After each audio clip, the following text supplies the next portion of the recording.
Well, hello there, folks. Tip here from the Stupid Gardener.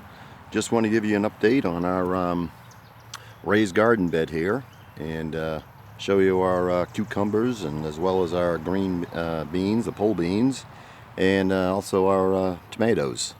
So right here is our pole beans, and they are really starting to take off. And if you notice, right in here, they're starting to climb up the trellis here that we put up. So they are reaching out and they are grabbing them and they are growing right up the trellis there. And I did thin some of them out. I may have to thin out some more, but I'm going to wait and see which ones grab a hold of the trellis and which ones do not. And so far so good. Had a lot of hot weather this week here in North Carolina, so these things really soaked up the sun, soaked up the heat, and really have grown. And I tell you what has grown a lot this week is these old cucumbers here. They have really taken off. They have probably well over doubled in size just this week. And we had a lot of rain last week and had a lot of heat this past week. So these things really have been soaking up the sun and soaking up the heat, and just all those nutrients from this raised garden bed is just feeding those root system, and they're just pushing on up, and they're starting to grab hold of the trellis and grow on up there too. So this is real great news. I will also probably have to get in here and thin some of this out, but I was just kind of waiting to see which ones are really going to take off and which ones are not. But it looks like they're all taking off. So, but if you could have seen this last week, they were probably well over half the size of this, and they have just taken off this week. Those leaves are getting real big. So very, very excited about that. But the project I was working on today was our tomatoes over here, so I want to show you what I'm working on over here. Hold on one second, let me swing on over there. Alright, well, here are our tomatoes here, and as you can see, I'm putting them some stakes in. I did have these things in these cages here, but they had really overtaken the cage, and I was just going to use this cage until they got up to the top, and this first one here was already pushing out the top of the cage, so I said, well, I guess it's time to put in my stakes here and get them tied up and growing on up. So that's what I'm working on today. If you hold on one second, I'll sit down. I can go over exactly what I'm doing here. Hold on one second.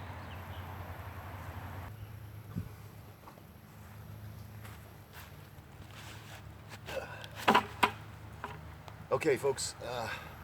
So it is almost about 11:30 here. It's on a Saturday here, and I mean, it's real hot and humid out here today. But this is just what these tomatoes, cucumbers, and the pole beans love, because they want to, feed off that sun and just grow on up. So today I am staking up these tomatoes, and as I said, I was using a cage on them just to get them up, and they were overgrowing the cage, so it was time to go out and get some stakes. And I just went to the local big box store and bought a couple of these long big stakes here. They're about 8 foot tall. I got them down probably 10-11 inches into the ground, and so that's about 7 foot or so if I'm doing my ciphering correctly here. But and I'm working on tying them down so they grow vertically and get on up. In fact, when I took the cage off of this tomato plant here to my left, it just fell right over because the cage was supporting it. So it's I probably should have done this probably a week or so ago, but I just didn't have time. But things are growing real fast here, and you got to work on keeping up with it. And the way I'm staking them up, I just got this. It's not really twine. I think they probably use this in like sewing, or it's like an elastic. See how that kind of moves there. You cut off like 7-8 inches, and I'm just tying a small little knot around the bottom, leaving some space, and then tying around the stake. And so this is elastic enough that when the wind blows, it'll have some give and take to it. And as this grows up this stake here, these things are able to move and everything, so you won't be stunting the growth. I've used that rope twine before, and I found that it kind of digs into the stem of your tomato plant. You don't want to do anything to damage that stem, especially on the bottom, because that's what's feeding off those roots down there and just pushing all those nutrients up to your leaves and your buds and all your flowers. So you want to be very, very careful that you're not putting any cuts in there. And so that's what I'm working on today. And I did 2 of them. I got one more to do here behind me on the smaller one here. And really working on making sure this is being watered and keeping this soil moist. And you know what we have in the bottom here, it's all pretty much compost, so it's real moist and nice and cool. So that's just what you need in your raised garden bed, because that's really going to feed that root system of that tomato plant. That's very, very important that that's being fed, because that's going to come right up, you know, on here. So I want to get in close and just show you some suckers that I have here and what I do to get my suckers off and different things like that. And probably if you have tomatoes, it's something that you really, really want to do. So hang tight 1 second.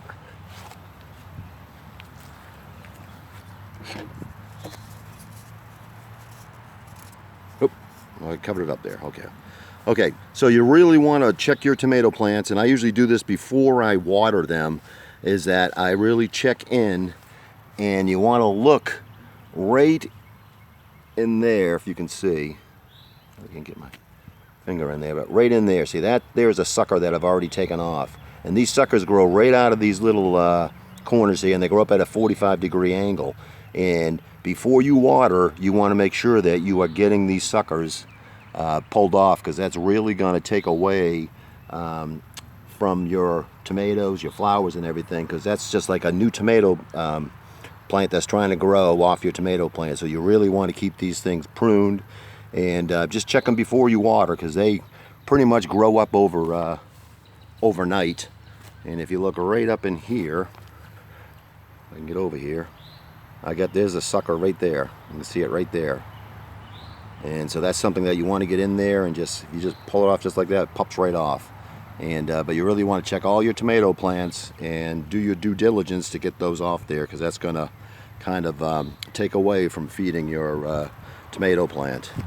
And also, you know, you want to make sure that, you know, I think we talked about this before, is on the bottom of your tomato plant, you want to make sure that you're leaving a good 6-8 inches, and you don't let anything grow off there, and because you want all that air to get up under there. And get the air moving with your tomato plants, because it's very, very, very important, because you don't want to suffocate this thing, and you want that airflow going. You don't want any of those tomato leaves hitting the ground and getting any soil on them, because they will start to rot and kind of rot away, and that'll really do a damage to your tomato plant. So you just want to keep an eye on stuff like that. And this is our other tomato plant. I just staked this thing up, and the way I'm doing it there, if you see, I'm leaving, kind of looping that and leaving a good little bit of space there that will allow that elastic band there to move as that tomato comes up. And as this tomato plant grows taller and taller and taller and taller, you want to make sure you're going in there and you're tying it off to that stake and just getting it up there. And these tomato plants, and we'll keep an eye on these, and I'll try and do some more videos on it, but this thing is probably going to go all the way to the top there and get all the way up there. But you just want to make sure that you are getting in there, you're pruning it, keeping it close to that stake there, because you'll get a whole lot more tomatoes than you would if you just let it grow wild. So that's something you just want to keep an eye on. And tell you what, these marigolds that I planted there are doing a great job bringing the bees in. They are coming in and pollinating those and getting on our tomatoes. So if you do have a garden bed, make sure you put some marigolds around it, because that'll get the pollinators in there, and it'll really spark up your garden and get it growing. So well, let me get back here. I want to try and get this all done before the heat of the day hits. It's very, very hot down here today, and I'm going to go in, take a break, have some lunch, and get right back out here. So this is a tip from the Stupid Gardener. If you like the channel, go ahead and hit that like button.